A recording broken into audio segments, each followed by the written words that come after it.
Inspirational story of 4 candles. 4 मोमबत्तियों की प्रेरणादायक कहानी। रात का समय था।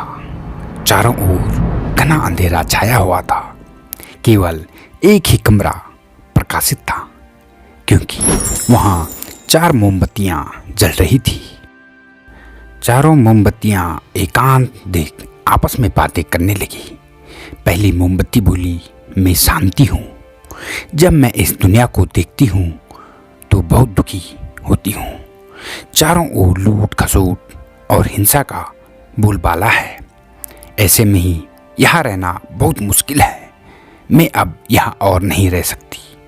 यहाँ कहकर मोमबत्ती बुझ गई। दूसरी मोमबत्ती भी अपने मन की बात कहने लगी और बोली, मैं विश्वास हूँ।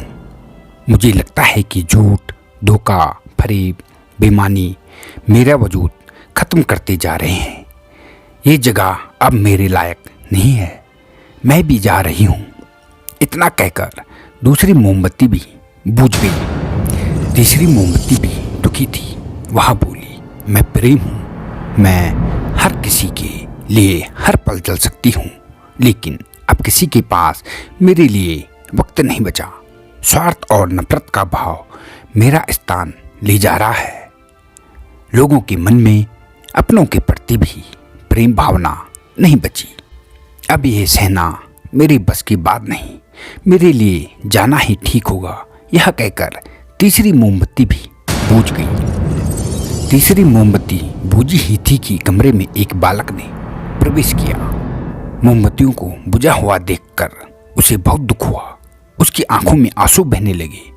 दुखी मन से बालक बोला, इस तरह बीच में ही मेरे जीवन में अंधेरा कर कैसे जा सकती हो तुम? तुम्हें तो अंत तक पूरा जलना था, लेकिन तुमने मेरा साथ छोड़ दिया। अब मैं क्या करूं? बालक की बात सुनते ही चौथी मोमबत्ती बोली, घबराओ नहीं बालक, मैं आशा हूं और मैं तुम्हारे साथ हूं। जब तक मैं जल रही हूं, तुम मेरे लौ से दूसरी मोमबत्तियों को जला सकते हो। चौथी मोमबत्ती की बात सुनकर बालक का मनोबल बढ़ गया। उसने आशा के साथ शांति, विश्वास और प्रेम को पुनः प्रकाशित कर लिया।